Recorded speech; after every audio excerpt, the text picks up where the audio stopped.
very much. You got an invitation. I forgot to respond. This like marathon Chevrolet marketing meeting. Yes. It's 2 days. 3 days, isn't it? Isn't it like Sunday, Monday, Tuesday? Whoa. What's going on with that? I mean, I love. It's product too, though, right? Not just marketing. But I mean, still, 3 days is quite a chunk of. Well, I just wonder how many people are responding. They must be responding piecemeal because I got another email today and I've been meaning to respond, but it's like I can't. Got to pick and choose what you want to do with it. Right.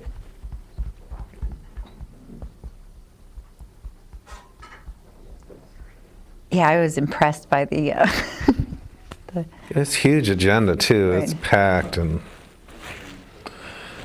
I wonder if people are going to fly in. Remember how it's been a while when they've had like the big. Oh, it's clearly for people to fly in, and then part of it is going to the Monday Night Football game. Oh. For the Lions. Is it? Oh, it's here? Yeah. Now that's not a way to cheer people up, really. Oh, no. I mean, the Lions just won. The Lions are definitely on the upswing. No. Taking to a Tigers game. Although I guess they'll because when is it, or is it October? Is it in October, I guess? Yeah. There could be a Tigers The Lions are on Monday Night Football at home. Well, the theory is that there's a possibility that the Tigers could clinch their playoff spot tonight. Yeah. So they would be playing in October. I just hope they're not peaking too soon. Yeah. They're the hottest team in the majors right now. I just don't want them to leave it all on the field in September and then. I heard some statistic today that they're on the longest win streak since 1934. Uh-huh. Yeah.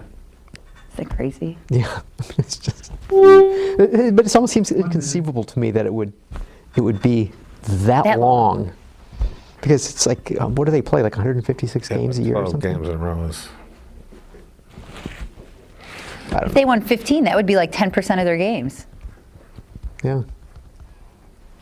Could happen. But then, as Peter says, they could just like completely run out of gas. Yeah. Not likely, but you hope that's not the case. Well, Leland doesn't look so dumb for resting Verlander now.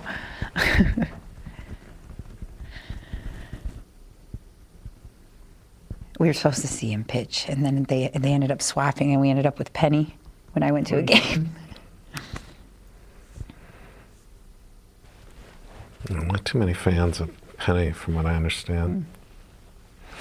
10, 9, 8, 7, 6, 5, 4, 3, 2, 1. Autoline After Hours is brought to you by Bridgestone, passion for excellence. Chevrolet, the all-new Chevrolet Cruze. Get used to more. And by Hyundai. Experience the 2011 Hyundai Sonata today at HyundaiSonata.com. Hey. Greetings, all you web villains out there. We've got another scintillating episode of Autoline After Hours. Johnny is in Frankfurt. Face buried in strudel, I'm sure by now. Joining me tonight, as always, the lovely Sharon Terlep from the Wall Street Journal. Welcome. Thank you. Good to see you. And Gary Vasilash from Automotive Design and Production magazine, of course, and AutoFieldGuide.com. So another exciting week in the biz. What's on your mind tonight, Sharon, in the biz besides the UAW thing? Are you covering that or not? We have a reporter who's been thankfully staying up, every night until midnight covering that. And I check in on the emails in the morning, and I can tell you he has been very hard at work. I think the union stuff is interesting, but compared to what the union stuff has been, there's nowhere near the fireworks. So, a lot going on. We'll have some, we talked about Chevy. It looks like there's going to be some news coming out of Chevy.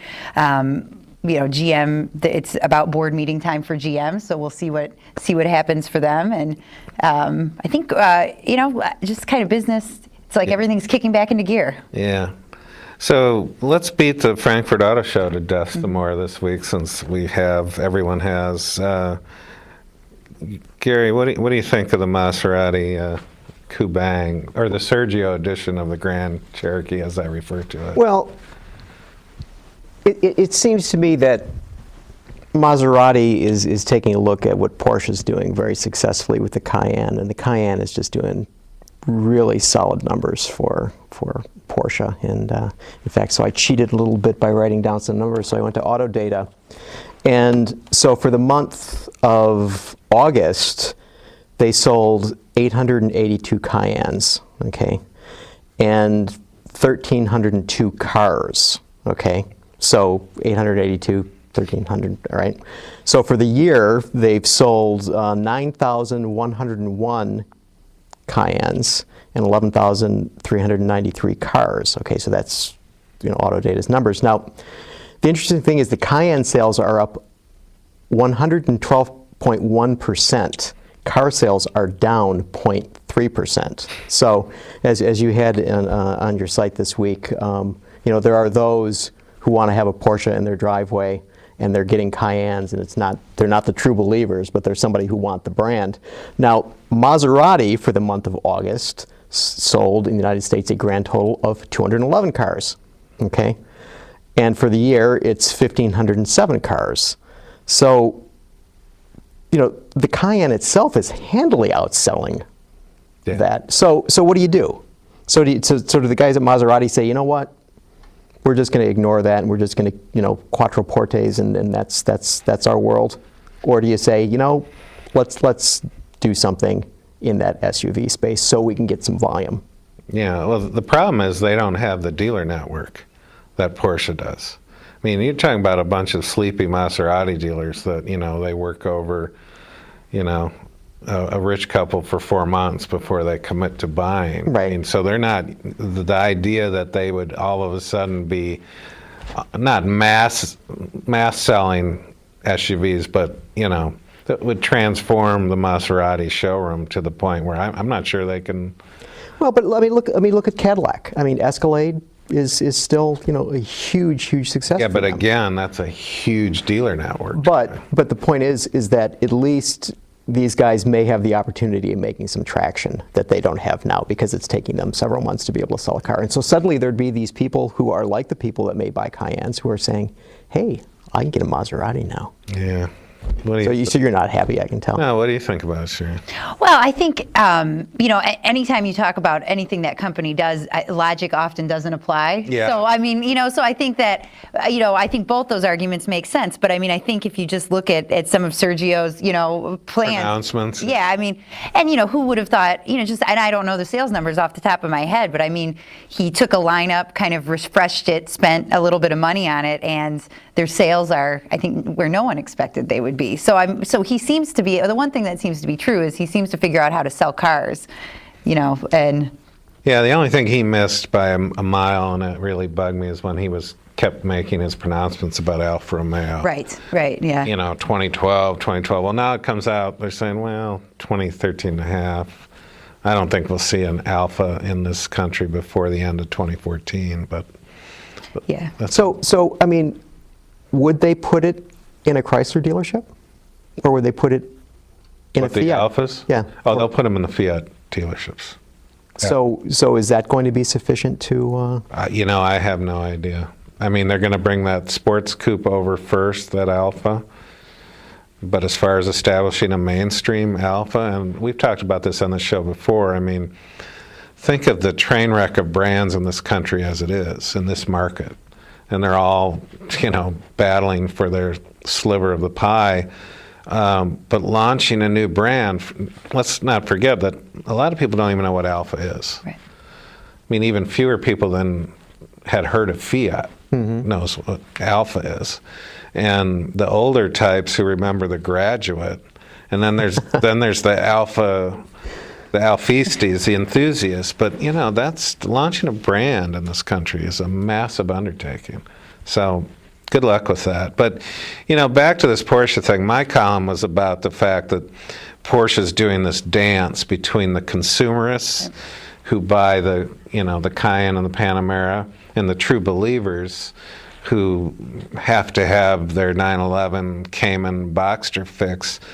And, I have to admit, I wasn't a fan of the Cayenne, and I will say the new Cayenne is so dramatically different than the first one that it's not even the same vehicle. But Porsche's done a masterful job kind of doing this dance between these two factions. And, you can't argue with the fact that the people, all the sales they're generating on Cayennes and Panameras are allowing them to do sports cars that you can lust after. So as long as they can keep the balls in the air, but at some point, they're right on the edge. You don't want to see them badge something that's clearly not Porsche worthy. Now the next test, I guess, is the entry-level sports car shared by Volkswagen and Audi. What was the concept called in Detroit that Volkswagen? The Blue Sport? No, that was that's not. That was a diesel thing. I can't remember.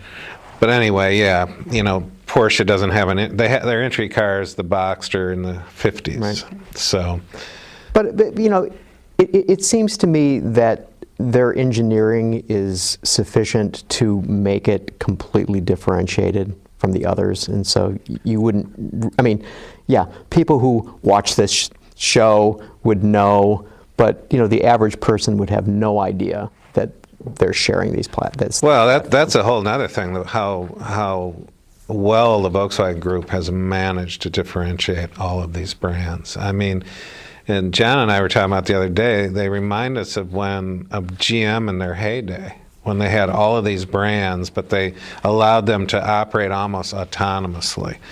And Volkswagen's kind of much broader and globally, but they're kind of doing the same thing, and they've been doing a great job. I mean, I see photographs of Seats, which are part of the Volkswagen Group, and look at these cars, and they're gorgeous. And you don't realize that.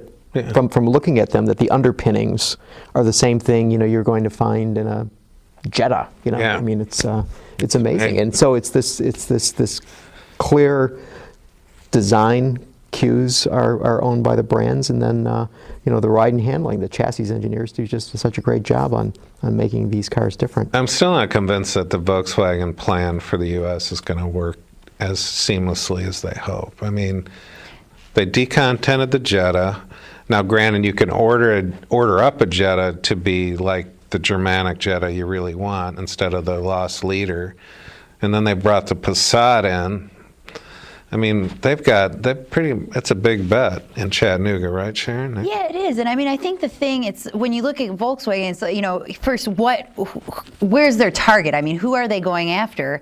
And I don't think that's quite clear. And then when you look at, I mean, the brands they would draw from, is it Chevy? Is it Toyota? I mean, are they any better than what's already in those segments? And I'm not sure there's a great case for that yet. I mean, what they've survived on is kind of this, quirky, just being a different kind of car and going more mainstream, isn't? Well, yeah, it was always, the people who were enthusiastic about driving and appreciate German cars. It was the approachable German brand. They could get a lot of that. Right. For an affordable price, and now they seem to be waffling or going in and out of where they're supposed to be, and I don't know how that's going to work for them. I mean, that's why you. Well, I was going to say, I mean, people used to like to drive Volkswagens because they had the hard, stiff suspension, and they felt Germanic. And it felt Germanic. They weren't as expensive as a BMW. Ooh, I could be in the Autobahn with this car, right? And therefore, you feel that you can't afford to buy a BMW. You could buy a Volkswagen and say, I have a German car, this is great. Mm-hmm. But, trying to appeal to the U.S. taste, and the case in point being Passat. So, to increase volume. But what becomes a differentiator?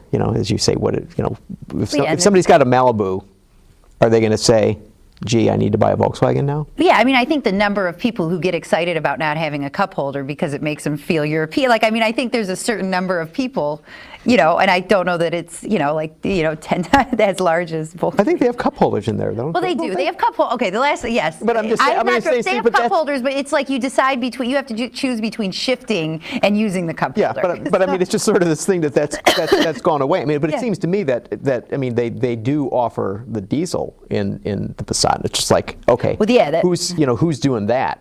Yeah, right? no- And I mean, and those guys are able to at least say, hey, think- this is a reason why, and I would think that they're going to do phenomenally well with that. Well, I think Toyota's going to suffer.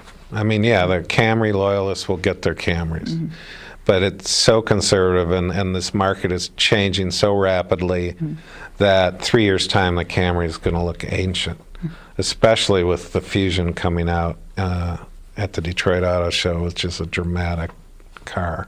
See, but in many regards, I think that for the foreseeable future, it doesn't matter for Toyota. It just doesn't matter. Everyone that they build, they're going to sell. Right. I mean, and the other thing to think about, I mean, although, that they've been down the first half, now they're going to be back from, the ramifications of the earthquake, and so they're going to be able to build everything again. They'll be able to, have inventory that people will be able to go in and get what they're looking for. And, it'll be really, really interesting to see whether or not that, some momentum doesn't build. Before we take our first commercial break, what about these very odd little EV concepts from Volkswagen and Audi and Opel at Frankfurt? I mean, I don't know what to say. I mean, the green movement is very, very much a factor in German politics right now. And, the Frankfurt shows, talk about the hometown show, for the whole country. And then they show these radical EVs. I just wonder if it's window dressing or they're really going to do it. I mean, they're spending a lot of money on it, that's for sure. But I think John was talking to Johan de Nysschen, and he said other than limited production cars, you're not going to see mainstream electric cars for a long time. Well, I mean, these, urban little buggy cars. Well, I think something like that you would certainly see in Europe before you're going to see them here. Yeah. And I think that just has a whole lot to do with the congestion. And I mean, you go to any big city, whether it's Paris or Frankfurt, and you see people are parked their cars on the sidewalk and just anywhere they can stick the thing, and which here in the U.S. we're like, you can't possibly Well, I do mean, that. that's why the smart car had Right. sort of a okay shelf life over there. Yeah, or why the A-Class was sold and Yeah. number there, and just there's lots of mini cars, and then there's the whole issue of taxation in terms of footprint and displacement of your vehicles, and it becomes very expensive to own a car. Yeah, but it's a dichotomy with the German manufacturer. For the country, it's a source of pride. So this is a very... It is. I didn't see the miles per gallon figures on the electric car. I mean, I would There's just, the Audi. oh, wow, It's awesome, but I mean, I find it interesting how the whole movement now is that wheels are independent of the body. I think that's kind of cool myself, but that's just me. It's wild, isn't it? Sure. yeah, no, I Didn't work out so those well. aren't like so yeah. well for the Prowler, though, did it? Yeah. Well, Ben, let's take that first commercial break, and then we'll talk about some other stuff after that. The Chevrolet Cruze is the car that is taking the world by storm. And a key reason is all the equipment that it offers. A driver information center, a USB port, ambient LED backlighting on the dashboard, remote start with a MyLink app, 2 accessory power outlets, one in front and one in the back for the rear passengers, OnStart, turn-by-turn directions, free for the first 6 months. Whew, there's just too much to list here. And you can check it all out at Chevrolet.com/cruise. Yeah, and I'd like to thank Chevrolet because, I know I piss them off on a regular basis down at GM, so we appreciate you guys helping us out to bring you this show. Sharon, what about the NADA lobbying against the new costly fuel regulations? That's not a shocker, but they're saying they're going all in. Well, we've certainly underestimated dealers' influence to shape national policy before in the auto industry, so I wouldn't dismiss them at all. I mean, a lot of the auto companies put on a happier face than what, which is no surprise. So a lot of the auto companies were not happy, are still not happy.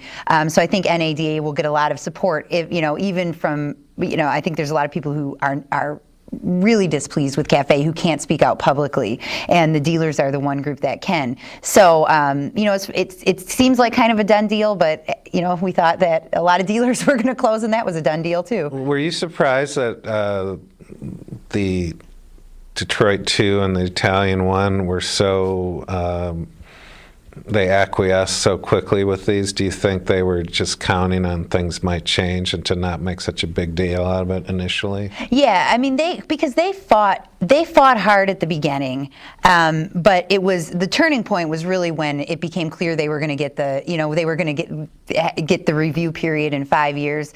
And I also think the Obama administration just was pretty determined to get this through, and so the message became, we're going to get this through. You can either be for it or be against it, but we're not going to really move from there. And there's quite a few. I mean, some of the exceptions for trucks. I mean, a lot of that stuff will make it easier on Detroit than the initial proposal would have been. Yeah. So the NADA's position is that it just makes vehicles too costly Too costly, and it will cost jobs. It will, probably cost dealerships, more dealerships, and. But predicated on what? That people will stop buying cars? Well, I guess that's a logical conclusion. There's so much money that it will take people out of the market, and it will cost them their dealers, basically. But Sharon, it would be like the opposite of incentives. That cars will be more expensive, and so when incentives go down, sales go down. So people will, that it'll extend the life of the current vehicles on the road. Because if you have to pay $10,000 more for a vehicle, then you'll wait longer. But Sharon, I'm not saying it's my argument. It just seems to me that okay, if everything costs more, right? Because everything has to get to that level, then that means the base prices are going to be higher. But this basically means that if you want to buy a car, that's what it'll be, and if you need to buy a car, that's what it'll be. And at certain point, all the used cars will be gone. Yeah, their argument is then people will stand down and not buy, and they'll just drive their pieces of until they break. Which isn't good for dealers. But doesn't this presume then that gas prices are not going to go up?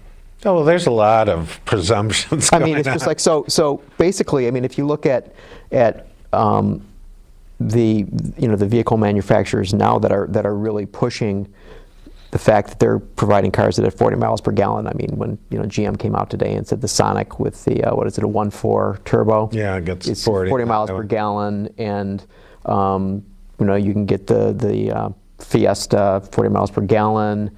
Elantra, Accent, Focus, on and on and on. So it seems to me that you're seeing vehicle manufacturers stepping up to this as it is and saying, hey, we understand that people out there are now looking very carefully at what it costs them in terms of gasoline prices, and that really bites you every week if it goes up significantly. Yeah. Well, you made a good point, though. I mean, don't underestimate the power of these dealers in Washington, because a lot of these, congressmen, senators, they got there on the backs of these dealers, a lot of them.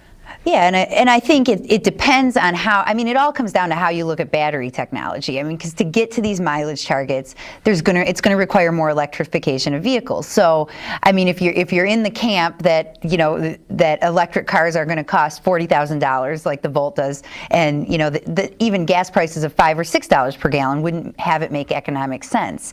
I think the government's point is in 15 years from now, hopefully we'll be farther along when it comes to electric vehicle technology. Well, I think that's basically the underlying belief in the Obama administration and in the politicians in Washington, Northern California is, we'll figure it out.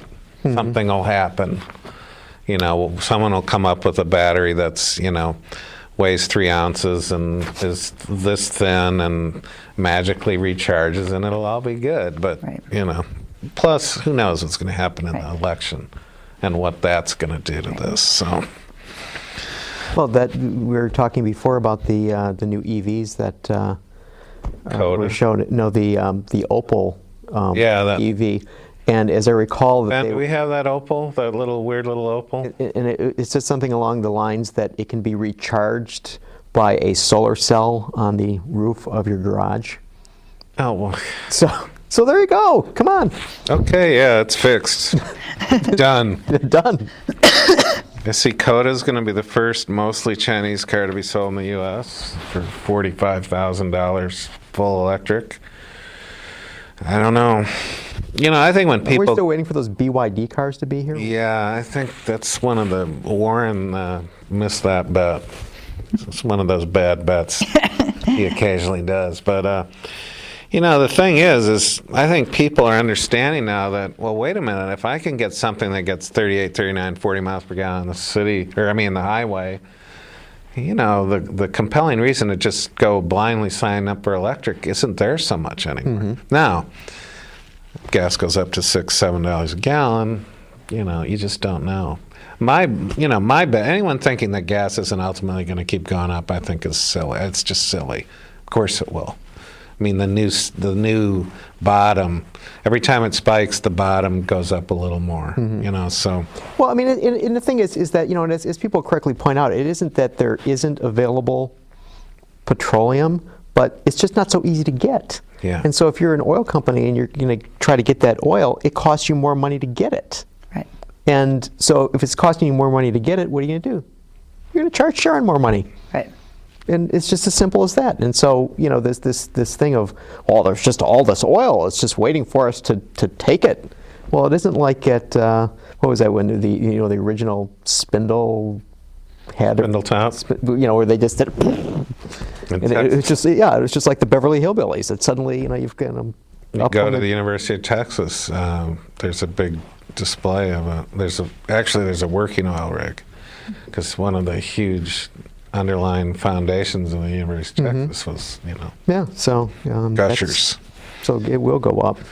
So Chevrolet says they're going to aim for a younger buyer for the next-gen Corvette. And, you know, for the viewers out there, listeners, the next-gen Corvette is a transitional car. It's going to look zoomier. It's going to be slightly lighter. The interior is going to be all fixed. No more hand-wringing, apparently, about that. But, you know, the median age or the average age and demographic of the car is mid-50s male. So I don't see them being able to lower that with the next car. I don't see how they're going to do that. What do you think, Sharon? I mean, the Corvette, I think it will be hard. I mean, it's just not something that I think younger folks associate as, you know, the kind of car they want to buy. I mean, They might like it. Yeah. But, you know, it would seem to me they're not going to be able to afford it, so they just put it on the shelf with a bunch of other things, right? Well, yeah, and I think I guess it depends. You know, when I think of kind of young professionals who could afford a Corvette, it's like they're not really in sports car, you know, mode. It's, you know, because they probably have one car, and that's the thing about a Corvette. If it's your only car, it's not that practical. It's not, yeah, it'll never be it'll be an only car in the 60s, you know, when you were Route 66 and all that. But. So it's appealing, but I don't know that, you know, would be appealing enough. But, you know, it sounds like they have pretty dramatic changes in store. I think Dan Ackerson was speaking at Notre Dame, and he talked about 911 in the same category as a Porsche. So we'll see. The Corvette. Yeah. Yeah. Or I'm sorry, the Corvette. Yeah. Yeah. Well. Well, see, maybe they're going to bring that demographic from the mid-50s to the lower 50s. Well, it's going to be an incremental move. Right. It's not going to be all of a sudden. Well, you know, usually people in their 40s who are just starting to look at those vehicles, you know, a lot of them have families and stuff. So a Corvette will always be like third car, you know. So I don't know how they're going to do that. That's why they buy those Cayennes. You know, all that said, though, I mean, the Corvette has kind of looked the same for so long. I think kind of a really dramatic departure or a big change would get a whole lot of attention. And I think that, you know, that is one thing they have going for them. Well, the bankruptcy cost them dearly on the Corvette because they You know, they could have brought out the new one much earlier. Yeah. And the current car, even though I still think it looks great, is stale. Right. So yeah, they'll get a spike on the new one. I'm sure it's hot looking. I mean, I've seen enough hints at it that Yeah. it'll be one of those vehicles of the moment, just like I'm insisting that the Range Rover Evoque is going to be one of the vehicles. I happen to see, and we were talking about this, you know, you can go to all the auto shows you want. You can look at all these cars under the lights. Until you see them out on the road, you really don't know Right. completely how they look. Because some things I thought were going to look great on the road, and they don't. I saw 2 Evoques going to the Birmingham dealer one morning, and they're not going to be available for another 5 weeks, 6 weeks. And they are stunning on the road. I mean, there was a white 3-door and a black 5-door, nose to tail. And it's going to be one of the cars of the year. I mean, and I said this, I don't think the Range Rover, Land Rover dealers are equipped in the least for the onslaught of people coming in. So I You're hope, anticipating big volumes? I don't know about big volumes, but you know, I hope they get their quality thing together, because I think all of a sudden it's going to be even more dramatic than the Cayenne percentage of Porsche sales. I think the Evoque is going to be like 90% of Land Rover sales, period. And they're just going to ignore the other ones. And they're going to go to this because it's ultra contemporary looking and unlike anything else on the road. So that's going to be an interesting little market test. Right. Well, I think that company can use some success, since you know, you keep reading that you know, the things are not going Yeah. swimmingly well. Well, I mean, I look at the Evoque as a no excuses car. I mean, everything should be executed, fixed, you know, no problems. You know, this is our best foot forward, and we'll see. I think it's going to be a huge hit if they can build them. I don't know. What else are you working on of late, Sharon, at the whole journal there? Well, I think the cafe stuff has been interesting. You know, one of the things we like to do at the paper is get into like kind of the nuts and just explain things, you know, that we take for granted. So we did a story recently on the Malibu as an example of how, you know, how cars are changing to meet this cafe, and the response. I mean, I've rarely gotten as much response, and even when we were covering the GM bankruptcy, from consumers who it was as if they had slept through the whole cafe debate and then woke up, you know, because they realized, like, you know, my fender, I'm not going to have a spare tire. My fender's going to look like this. So I think you know, Your grill moves. you know, my grill moves. It's going to cost more. So you know, I think we're watching that really closely. And you know, back to the point about the auto dealers, you know, when it was kind of a political fight, it was one thing and it was semi-interesting. But when these cars start showing up and the prices come out and all that stuff, so that's something we're watching pretty closely. You know, we're paying attention to you know, stuff. A lot of people have been coming out with stuff on plans for China. You know, we have Ford's growth plans there, and GM looking at Cadillac. So China's always been interesting, but it's you know, it seems like even more so. Yeah, it's sort of, we were talking about before, when that boilerplate. Oh yeah, this is Yeah. great, Gary. So When this a car company sends out a release, there's always like boilerplate at the end, and that boilerplate can be anything. They can just, I'm giving our viewers and listeners. yeah, no. They can put a minimal line, or like, we're the greatest car company in the world, or you know. Generally, it's that. Yeah. We're the greatest car company in the world. Yeah, and I noticed this too, but Gary Yeah, and brought so it's this the sort up. of thing that nobody reads. It's like the fine print, and so you get these news releases, and you know, you saw this one today. Yeah. I know that you saw this, and so it was just basically about, you know, GM and UAW agree to extend labor talks, and then there's just this very short paragraph about that. Okay, and then there's this very long paragraph that follows that, and so. While I know you ignore them and you ignore them, and I generally ignore them, and so I just happened to read this today for whatever reason. And I was just astonished at what General Motors says about itself. And it seems so different to me that they would go about it this way. And it says, General Motors, one of the world's largest automakers, traces its roots back to 1908. With its global headquarters in Detroit, GM employs 208,000 people in every major region of the world and does business in more than 120 countries. GM and its strategic partners produce cars and trucks in 30 countries and sell and service these vehicles through the following brands: Baojun, Buick, Cadillac, Chevrolet, GMC, Daewoo, Holden, Isuzu, Jifang, Opel, Vauxhall, and Wuling. So it struck me that it starts with a Chinese, Right. and it ends with a Chinese. And then it goes on to say the global Chevrolet brand celebrates its 100th anniversary in 2011. And we saw the Chevy ad, so thank you, Chevy, right? Okay. GM's largest national market is China, followed by the United States, Brazil, the United Kingdom, Germany, Canada, and Italy.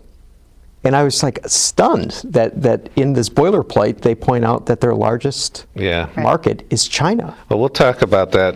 Ben, let's do another commercial break. We'll talk about this when we come back. First, a word from our friends at Bridgestone. Bridgestone is featuring its third generation of run-flat tires with groundbreaking new technology. Current run-flat tires can offer peace of mind for consumers, but the added mass and the stiffer sidewalls can compromise ride comfort and fuel efficiency. The new third-generation Bridgestone run-flat tires reduce heat and improve performance and ride comfort. Whether you're a program manager in the industry or just looking for a set for your personal car, check it out at bridgestonetire.com. Yeah, it's not really a startling admission by GM, but it's just, it points to this global shift. But to me, the Chinese market is still a crapshoot. I mean, at any time, I get the impression that the government can just, alter the landscape anytime they want. I mean, they can go in and change the dynamic in that market, which is just foreign to us. I mean, we don't do that here. But I don't think the upward trajectory of the sales are going to be nearly as great as they were because of the government's propensity to start messing with stuff. What do you think? Well, I think there's two things. I think the thing with China is almost undoubtedly growth will slow down, but you're talking about a market that went from 1 billion to more than 16 billion in 10 years. So even, a fraction of that growth is still huge. And it kind of makes the market something that nobody can ignore. So I think the difference is, not kind of like beware China, but that China used to be a place where you could really just stumble in, send anyone, and then sell a ton of cars and make money. And now it's a place that's requiring companies to make big, important strategic decisions there. And I think with the boilerplate, it's funny because I normally wouldn't pay attention to boilerplates either, but it was a big issue in the GM PR ranks when Toyota outsold them. Because if you'll remember, the boilerplate used to always say GM, the world's largest automaker, and they said it for about 6 months. And then they changed to one of the world. So, but I think some of what that reflects too is also a company that's run by, more Wall Street financial types than Detroit types, because I think, they're fairly unflinching about the fact that, we're a global company. We care a lot about China because it's about the dollars. So do you think that, you're saying that companies have to make strategic decisions because of the importance of that market. So do you think that if, say, the Chinese people started liking green cars, that we would see here a lot of green cars? I mean, to make it very simple. I mean, you mean would the Chinese market start to influence our tastes here? Well, there's a lot of hand-wringing going on about that. Yeah, I mean, not necessarily, influence our taste as much as to say, okay, if I'm a vehicle manufacturer and I know that this ginormous market likes cars that have huge back seats and window shades. Right. So you spend all of this engineering money to create vehicles that have giant back seats in window shades, right? And so to amortize those costs, you've got to sell it elsewhere. Right. And, second biggest market, United States, right? And so just as what our tastes were in this country that affected the rest of the world, is it now going to switch? I mean, do you think it's going to switch? I think definitely. I mean, I think it depends on what kind of cost and technology you're talking about. I mean, definitely, I think China with their electric vehicles and a lot of that, I don't see how they can't influence the rest of the global market. I think influencing the larger influence could take more time. I mean, because it's still, I mean, China's huge in numbers, right? But there's still the revenue. They're still not making the kind of money there. So it's hard to imagine that, they would start, that automakers would start selling cars in the U.S. that they sell in China, because they're not making a ton of money off the cars they sell in China, to move them over here. But definitely, I think with the technology. But I mean, the battery stuff that's going on over there is really interesting. Well, yeah, but I mean, again, there's an environmental issue with their coal-fired plants and where all their energy is generated from, and I don't know where that's going. But I thought it was interesting. Back to Frankfurt briefly, is Mercedes again showed up with hydrogen. And, I've been a big believer in hydrogen, although no one seems to want to figure it out. But, it's one of those things that's always 20 years away. Right. Oh, we're gaining on it. Well, when's it going to have? Well, another 20 years. Didn't Zecha say that car is going to be 20 years? I mean, literally 20 years. You should it's interesting. I noticed in passing, because hydrogen, GM used to mention hydrogen all the time. Huge. And then they didn't. And I noticed recently it's been coming up more. So I wonder if that's... I haven't heard that they've... Well, no, just things like, not an announcement, but I think I read somewhere, GM's pursuing technologies, and then they mentioned hydrogen cars, where that had seemed to have been absent for a while. Well, isn't it Toyota supposed to have a hydrogen car next year? I think that Well, 2012 they're going to have now. Honda's got the demo fleet in California right now, but I thought that Toyota is going to.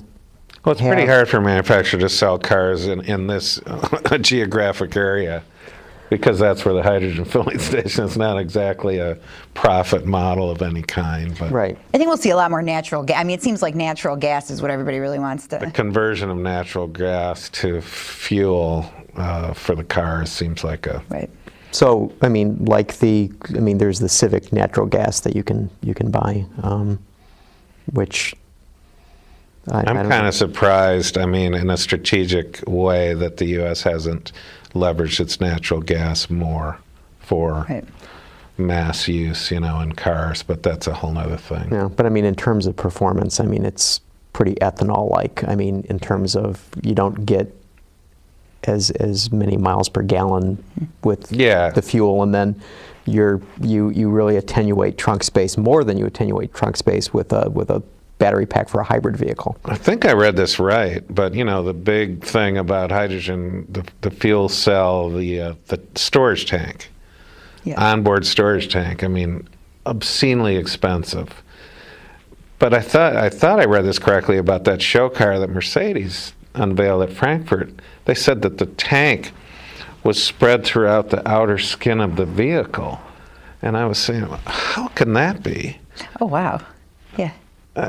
I must have read it wrong, because I'm just off the top of my head, for impact and stuff, it doesn't seem like it's the right way to go, but I'll have to read some more about that. Well, they're making them basically those tanks with carbon fiber, so if you had a carbon fiber shell on your car, then... Yeah, but I've studied those tanks extensively, and they are unbelievably thick and unbelievably difficult and expensive to make, so maybe it's one of those Mr. Wizard, we'll figure this out in 20 years. So Sharon, have you driven anything lately that you... Well, I drove, I don't drive the fanciest of cars, because the Journal actually has to reimburse for the car, so I have to have a reason to drive them. But I did get to drive. What was very interesting is I drove the Volt and the Chevy Cruze back to back, and I actually like them both very much. And I can see, it's all that stuff that we kind of know and that we've heard and been told about, how the appeal is based on kind of driving behavior. But it was really interesting because I drove the Volt, and I had it for a week, and I did take a couple trips that were more than 100 miles. So I think when it was done, my miles per gallon was, it was like 62 miles per gallon. And I really loved the car. I was like, we should buy this car, and it's great, and it's coming, and all this stuff. Not, I wasn't necessarily ready to spend that much money, but I was a fan. And then I drove the Cruze Eco, and we had to drive 3 people in the back seat, which we couldn't have done in the Volt, and it was really fun to drive. And by the time I was done, it was 42 miles per gallon average. So, it really struck me just on how. I guess if I was just a city driver, possibly the Volt would make a lot of sense, but I'd be hard pressed to spend that kind of money, I think. Yeah. But isn't that car sort of? I mean, it struck me that when it comes to alternative powertrain vehicles, everybody suddenly becomes an accountant. Okay, Yeah. everybody does the math, right? But if you're going to buy a Camaro or a Corvette or a Charger or a Mustang, you don't do the math. Yeah. You just say, Well, and I think- this is a great car. I want to buy this car. I don't care how much gas costs. I love driving these things. Well, exactly. So if you are a sports car enthusiast, like I would not pay $40,000 to drive in or $50,000 because I'm not Right. and so if you are an electric car enthusiast, Or then just by like- all means. yeah. But if you're not, it's hard, and that's not really a dig on the Volt. I mean, in some ways, I think these kind of electric cars can be hurt by just the improvements in traditional cars. Yeah, like we were talking about, 40 miles Yeah. per gallon. Oh yeah, I mean, so I really like the Volt, but then I really like the Cruise, and it was and it was harder to And it's good justify for that Chevy extra. to have both. Yeah. You know what I mean? It's just like, so the geeky people that really want Right. the technology to be able to say, hey, I've got this stuff. Right. It's just like somebody saying, I've got a Hemi. Right. Yeah, Right? well, I understand the fierce, activism of the Volt true believers. It's cool. I had one for a week. I loved it. I thought it was great. I still think it's a technological tour de force by GM engineering in a short period of Right. time, which people outside the business have no idea what they pulled off with it. And it works seamlessly pretty much, and it's a real car. Like the advertising says, it's a car, that Right. happens to be Right. alternative. And just think if it looked like the Ampera, the The Opel. European version. Yeah. It's just like, They could afford to go radical with the next Volt. They need to reskin that is just, They need to reskin the Volt quickly so it stays top of mind, out front. They need to go really visionary, I think, in the design. They need to push it. I mean, GM certainly has a talent to do that. Right. And they need to do that. Well, and I think with the Volt, it's kind of walking the line between two worlds. Like on one hand, it's this is kind of a car that everyone can There's have. the It's Opel. oh yeah. It's a car that doesn't look like a sign. It's kind of mainstream, but I almost think it has to not be that in order to be worth $40,000. It has to be kind of a radical, flashy, showy, different kind of car, because you can't just you can't just sell it as a right. compact car. This is a regular car, but it gets really great Right, gas mileage. But I mean, because you're not, you're Yeah, buying I it think for. they've established that. I think their next move really should be like, oh, wow. Yeah. See, I mean, like to do with the exterior, because the interior just blows. I mean, it just blows you away. The interior. So if you could do more of that. See, and I mean, in terms of, and that's one of the things that basically Toyota had done right with the Prius. That you maintain this certain look for the thing rather than going all over the place. So you cement in people's mind That it's different. that it's different, and even Looks different, drives different, does different things. and it's and it may not be what people expect or want, but it's still different. Yes. And that becomes its staying power. So as you see, as they morph the thing, they're still keeping that profile. Well, you know what GM would say to this argument, and they say, well, that's good, but the Chevy version has to do this. Now the Cadillac version is going to be the radical design statement, but I think they need to push the Chevy too. So how about you? Have driven anything that you've... Well, you I can't drove the talk about Veloster that I it. can't talk about, but next week I can talk about it, but this week I can't talk about it. But it's interesting. I mean, if you just look at what Hyundai is doing in this market, I mean, it's just It's just unbelievable. and they're talking about their inventory on the ground. I mean, they have so few cars because they're just selling and it's we were talking before you got here. I was driving next to a brand new Elantra Yeah. today, and they had just picked it up, and it was a gunmetal color, and I was looking at it, and I was just like, damn, that thing has great presence on the Oh, yeah. for the price point. yeah. I think that the Elantra is a better execution of their fluidic sculpture design language than the Sonata is. Yeah, I agree with you. I think the Sonata looks lazy. I mean, and And the it's very Elantra's taut. Yeah. Taut. yeah, and nicely it's got a done. very nice presence, and but again, I mean, and that Hyundai is just like pushing like mad to have 40 mile per gallon vehicles right across the Correct. board. Now, I mean, they're going to be hard pressed to get a Sonata that's going to be doing that. But yeah, I mean, the they are hybrid on version, an but- upward trajectory. And matter of fact, our next sponsor are those happy, shiny people out at Hyundai, and we'd like to thank them for helping us. And Ben, why don't you run that Sonata spot? With gas prices where they are these days, if you're after fuel efficiency, you need to check out the Hyundai Sonata. There's 3 different models to choose from. The 2.4-liter GDI, which delivers a segment-leading 35 miles per gallon. Then there's the 2-liter turbo, which offers 274 horsepower, yet delivers 33 miles per gallon. And the brand new hybrid that provides a combined 37 miles per gallon. And you can learn a lot more about each one at HyundaiSonata.com. Which can wait 20 minutes. So I think we've arrived at that wonderful point in the show where we get all our feedback from our viewers and listeners. Ben, let's run the rapid fire.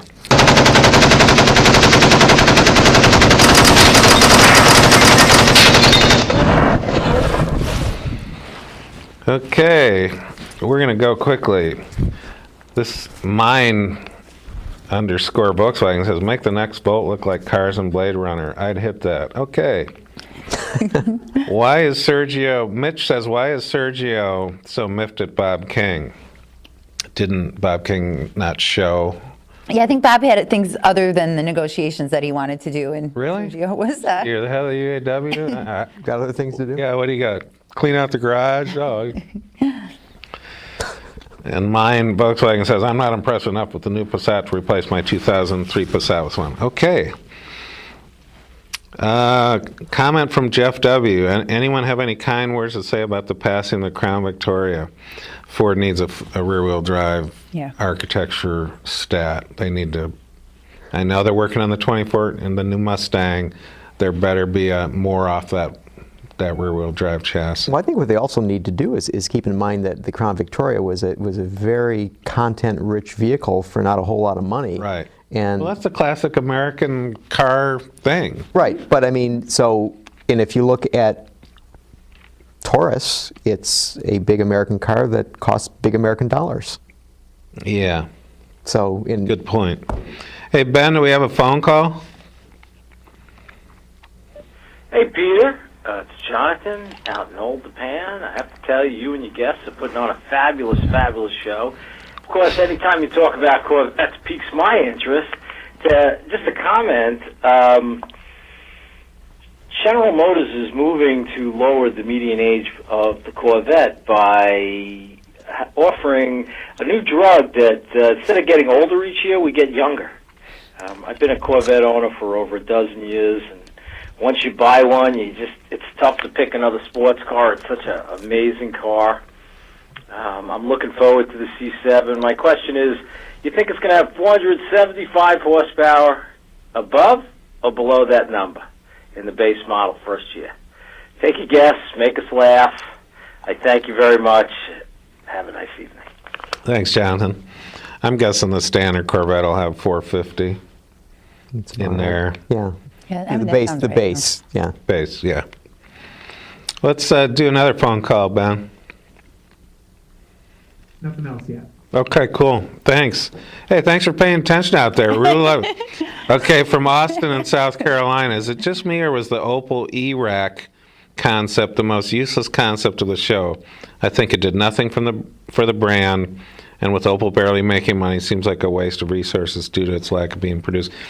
I mean, Ben's got some footage of it, but I mean, you got to understand that these concepts at the car shows, some of them are just pure. Although they did a very interesting thing, and it's geeky engineering sort of thing. But basically, what they did was they said, okay, rather than make some really exotic structure, we're going to use a steel space frame, and we're going to cover it with normal plastic. Yeah, okay. That was smart. And they were so they made an incredibly light vehicle using standard materials. Using old school materials. Right. And so if you take that thinking, then maybe they're actually the cleverest of them all. Mm-hmm. All right.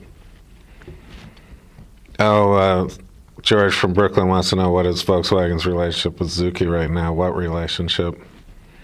That's going to blow. Done. There's the Opel. I mean, personally, I love all these radical little things. My most favorite radical city car of all time was Gordon Murray's Rocket. Still today, if I could get my hands on one, it was basically a formula car for the street. It was 1+1 seating. You sat behind the driver, and you have to wear helmets in it because you're exposed, but it was a great little car. How many of those 15,000 Saabs sold this year were the GM-built Saab CUVs, asked Jim Haynes.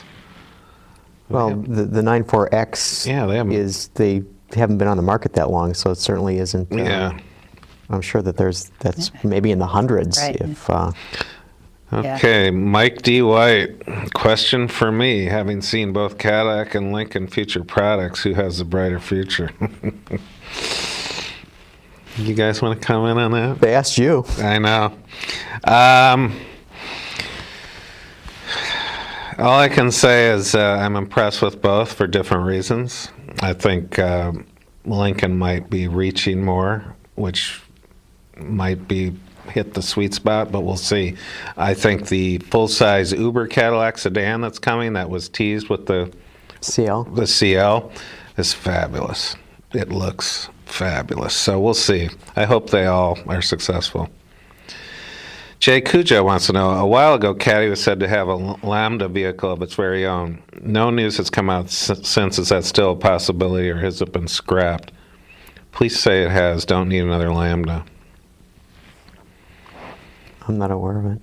Yeah. I haven't heard anything I've like seen that. a design execution based on the Lambda for an Escalade that looked great, but I haven't heard So them. take it off a truck platform and then put it on that. Yeah. Which they may need to I because think of they're gonna have the to. aforementioned cafe. I mean, I saw it. I thought it looked great. Ed Joris, Libertyville. First, when it's appropriate, you might want to discuss with Peter, what does Honda have to do to become relevant again? What do you think they should do? I think they ought to go back to being Honda. Exactly. I mean, well, here's a perfect example. Toyota's coming out with the FRS. Rear-wheel drive, compact, pure little sports car. That car should be a Honda. Now, if Toyota's smart... But if you go back to Toyota history, that car can be a Toyota. I mean, but see, Toyota Supra, Toyota could make real inroads with it if they go after where Honda used to play. Right.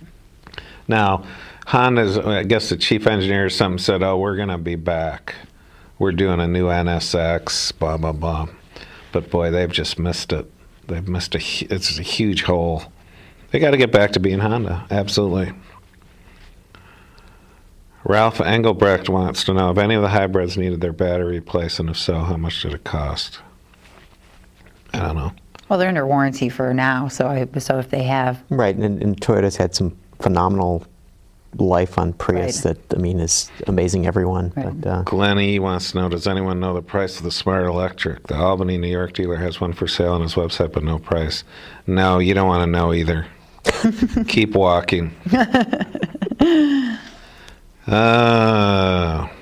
Comment from one of the back. few cars you can actually use your arm as the backup warning detector.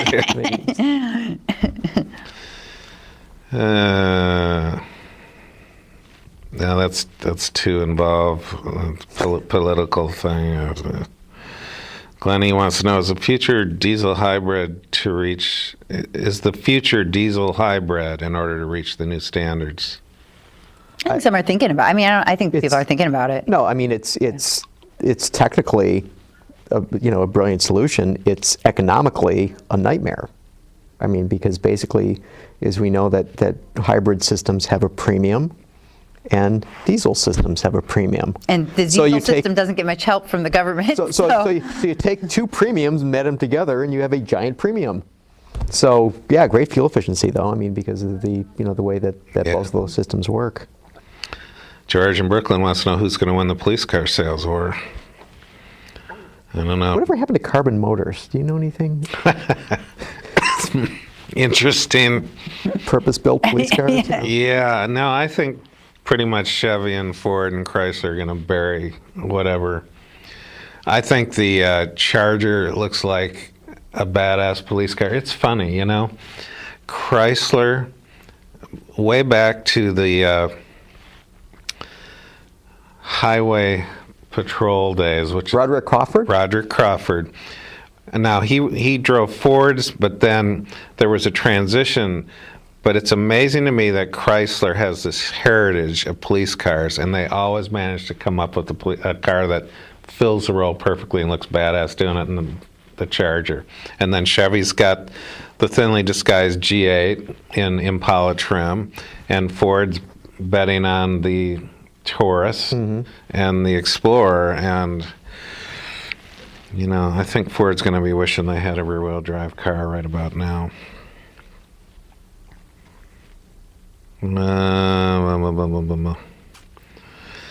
David Burlingame in California says the 50 mile per gallon CAFE standards have been all over the news. I do agree with the inclusion of pickup and other SUVs in that pool. But what about all the other places where motors are used? Long-haul trucking, airplanes, boats, generators, lawnmowers. Well, that's the whole thing. I mean, you can have these standards, but if you can't have affordable service vehicles and trucks, and, you know, that's a real issue. Well, I mean, the trucking industry is just undergoing a new regulation in terms of emission controls. Right. And I mean, it's like 2014 or something that they have, you know, a really strong bogey to meet, and you know, which is separate. Yeah. From, Well, I think it's interesting, you know, because commercial vehicles in many ways lend themselves well to being plug-ins and hybrids because they have a regular route, and the military is actually doing a ton because they have is doing a ton to clean up their vehicles and reduce, you know. Well, the other thing is that, I mean, from the military point of view, that if you're sending people far away, you don't have to send gasoline, Right. or you know, I mean, fuel is heavy, Right. So if you can have more efficient vehicles, and I think you know that they're probably doing a lot of work there. That maybe that's where going to be the magical, very thin 3-ounce battery that recharges itself. But costs, you know, huge dollars. They'll get it from Area 51. Yeah. Hey, Ben, do we have another phone call? Yes, we do. All right. My name's Clem Zarofsky from Belmont, Pennsylvania. Just to one-up the Corvette owner that called in, I'm 77 years old and still driving a new Corvette, and the wife and I left in 1959 in a brand new Corvette on our honeymoon. Wow. So Corvettes have been made part of our life, all our married life, and I hope they continue to build these things. Thank you. Well, you're awesome, sir. I applaud you and your wife. That's cool. Anything else, Ben? What's it called for Jonathan Brown? Okay.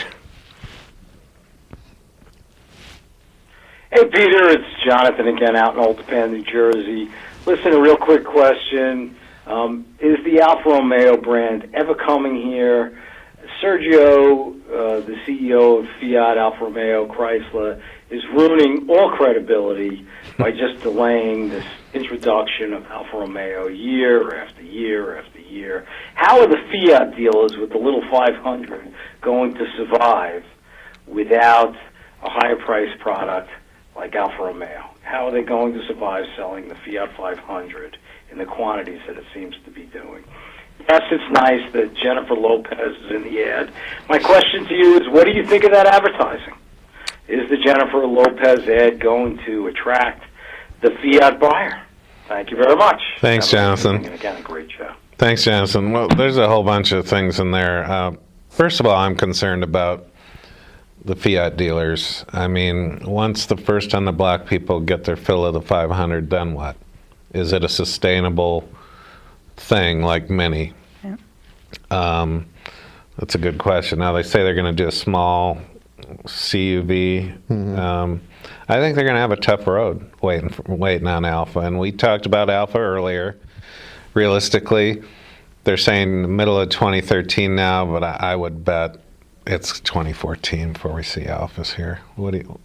Well, I mean, Fiat's got its hands full in Italy now because of European sales. I mean, it's the car market in Europe is doing horribly, and therefore, where are they going to be getting the investment to do things? And so they're pushing back a lot of programs just in general in terms of, you know, their bread and butter for that market, to say nothing of saying, okay, let's bring a whole new car. And as you said earlier, I mean, launching a new brand in this country is not a cheap thing to do. No. So you're going to have tremendous investment in doing that. And it's where are you going to get the money? The first check you write to launch a brand in this country is $250 million. That just sort of gets you on the radar screen just barely. And then you have to keep spending. Mm-hmm.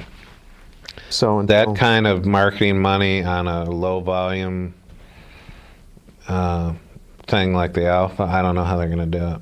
And I think the Fiat 500 is cool. I enjoyed driving it. I just wonder what kind of legs it really has. I mean, I think it's going to be tough. It's going to be very tough for these Fiat dealers. But they do have that JLO ad.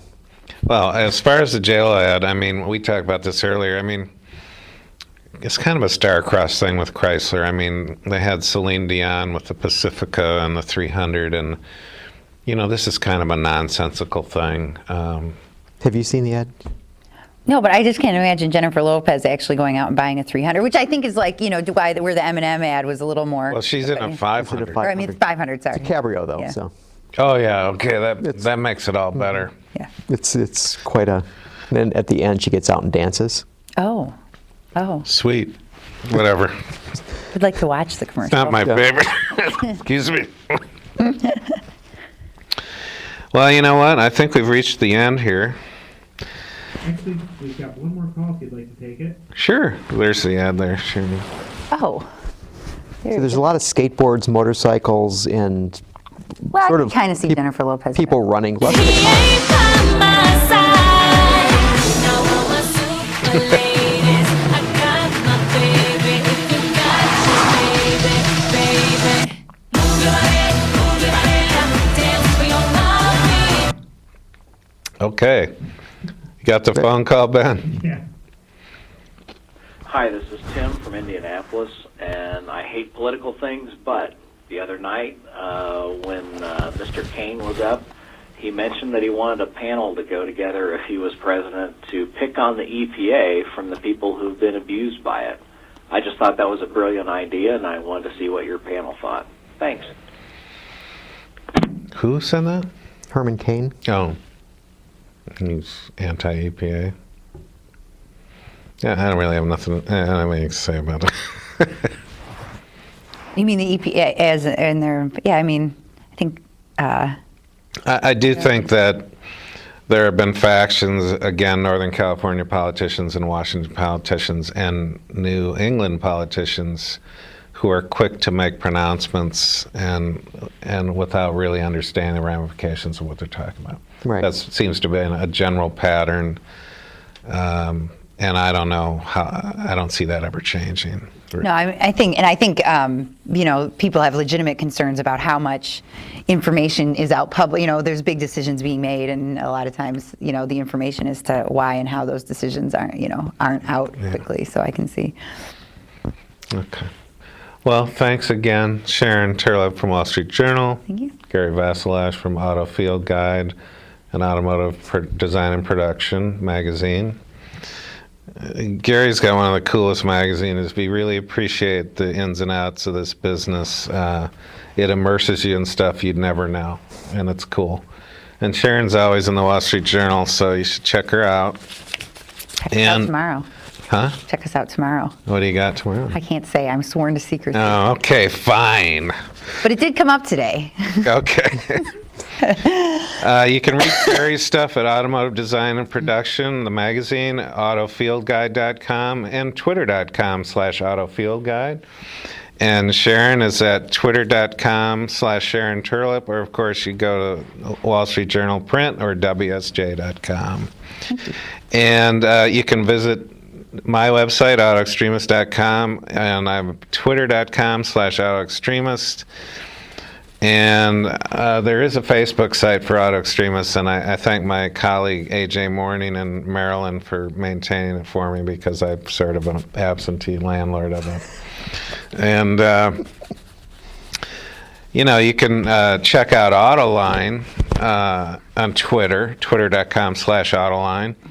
And you can also friend Autoline, the gang here, on Facebook to get all kinds of content throughout the week. You can find Autoline's page at facebook.com/Autoline Detroit. And I'd like to thank everyone out there in Webbville and listening, and Simon, wherever you are, hi. And Roaster Jack, thanks again for your coffee to keep us going. And John and I will be back next week, so we'll see you for another Autoline After Hours 1 week from tonight. Thanks. Autoline After Hours is brought to you by Bridgestone, passion for excellence. Chevrolet, the all-new Chevrolet Cruze. Get used to more. And by Hyundai. Experience the 2011 Hyundai Sonata today at HyundaiSonata.com. Thanks, guys. We Yeah, that appreciate was it. fun. That was fun. Thanks. So we should watch for your... Yeah, I can't. What's It's the subject we talked about? Are these still on, Ben? Yeah, we're still on. It's Yeah. okay. So you don't. well, tomorrow we will. It's It's a subject we talked about. Okay. Were we right? I think so. I think so. How do you think the labor thing's going to shake out? You know, I think that I think it'll eventually happen with Chrysler. I think it's going to be pretty drawn out with Ford. You know, it sounds like the GM stuff. There's some stuff going back and forth, but you know, I mean, they're breaking up at reasonable hours, starting at reasonable hours, so it doesn't have any real signs of urgency. But isn't the deal they can't strike? They can't strike. GM or Chrysler. Right. But I mean, Right. But neither. I mean, if they go, so they can't strike, but if they can't reach a deal, they have to go into arbitration, at which point their fate is not in their hands anymore. So, I don't want to do that. yeah, I mean, it depends. I think, you know, my understanding is that Chrysler is a little, you know, warmer to the idea of arbitration. I think GM would like to avoid it a little bit more. I don't think the union loves the idea of going into arbitration. Yeah. when I was driving home from work today, and I was listening to, I don't think it was WWJ or something, and they were talking to some workers about, you know, what they thought about this, and they didn't seem very happy. About the, you know, I mean, that, you know, we've given up a lot, and Right. we don't like the two-tier. Well, I think that there's wage. kind of a disconnect Right. between what Bob King is, the great all-knowing Bob King. There's a disconnect between his pronouncements up and out and what's coming up from beneath him. And so, I don't know. It's a fragile thing, that's for sure. But the fact, I mean, now the Ford thing that they signed the agreement to extend. I mean, wasn't that a good sign? Well, I mean, they're not going to want to strike, but I mean, I think instead of, they're going to deal with GM and Chrysler and then come back at Ford later. And I think part of why they're doing that is because they expect Ford to be more of a battle. So, you know, get the two out of the way that they have a better, an easier relationship with, because I think Ford's going to push hard for some things.